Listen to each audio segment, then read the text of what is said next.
dating Vice President Leni Robredo malakas na pantapat laban kay VP Sara. Ayon daw po yan kay Congressman Erice. RH12 Milky Rigunan, okay.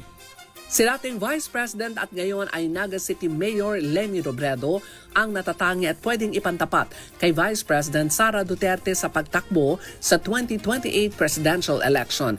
Ito ang paniniwala ni House Senior Deputy Minority Leader Edgar Erice ng Caloocan kaugnay na maagang announcement ni VP Sara sa ambisyon nitong maging Pangulo ng bansa. Naniniwala si Erice sakaling muling kumandidato sa pagkapangulo si Robredo, malaki ang makukuha niyang numero sa mga botante dahil malinis ang kanyang pangalan, di tulad anya ni VP Sara na puno ng bahid ng korupsyon. Tinaya ni Erice na pwede magsanib ang administrasyon at grupo ni Robredo, pero kung nais ni Mayor Leni na manatiling walang bahid ng katiwalian, siya ang mag-iisang kandidato ng oposisyon laban kay VP Sara sa 2028. Narito si House Senior Deputy Minority Leader Edgar Erice. Sa Nanaw, dapat siya lang yung laban kay VP Sara. Walang iba yan, kundi si dating VP Leni.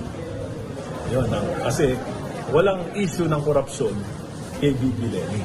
Kaya lang magkakaroon ng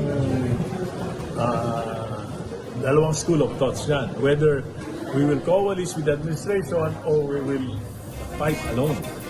Para sa akin, we should fight alone. Bakit? Hindi ibig sa politika, sa experience ko, hindi ibig sabihin ng 1 plus 1 equals 2. Dito, pagka kami 1, tapos pag sumama kami sa administration, ang ibig sabihin nun, negative 1, kaya magiging 0 because of the corruption. Sina Robredo at Erice ay kapwa taga Liberal Party. Ako si Milky Rigunan, nagulat para sa DZRH, una sa Pilipinas, una sa Pilipino.